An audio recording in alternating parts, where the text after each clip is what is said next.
Our democracy cannot be a casualty of COVID-19. We want to ensure that every voter can vote without endangering their health or their safety. And I don't want a Wisconsin and saw yesterday where folks had to pick between exercising their right to vote on the one hand and protecting their own personal health. Well, Kent Wainscott joins us live now from Washington High School. Kent, here in Wisconsin, some people are defending holding that election yesterday. Yeah, Patrick, this is one of the 5 sites in the city of Milwaukee where voters stood in line sometimes for hours to vote.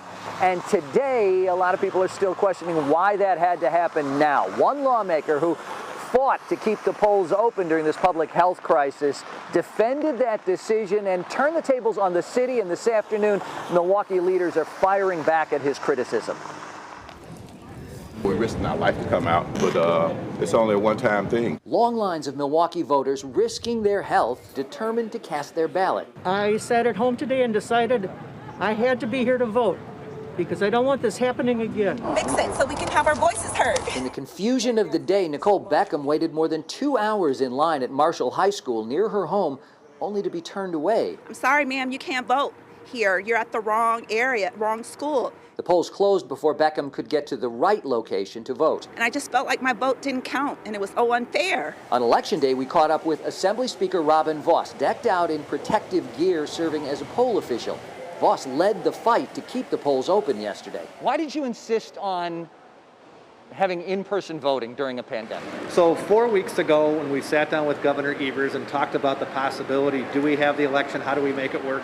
We all agreed that the election had to happen and that we had to have in-person voting on April 7th. And as for the 18,000 voters forced to filter into just 5 Milwaukee polling locations, you think that's safe or healthy? So that's a decision that unfortunately was made by the city of Milwaukee. 2,500 guardsmen with 500 more on call in case they were needed to be deployed. The city of Milwaukee made the decision to only have 5 polling places. The notion that any elected official of any political stripe would knowingly make a decision, the implication that, oh, we could have done better, you chose not to, is offensive. Says that the city could have relied on the National Guard to operate more polling sites. What does the city have to say about that?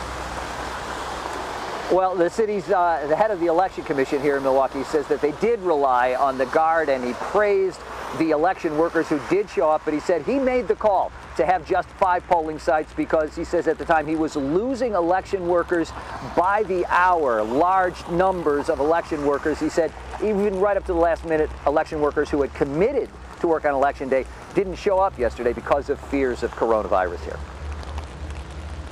Kent Wainscott reporting live in Milwaukee. Kent, thank you.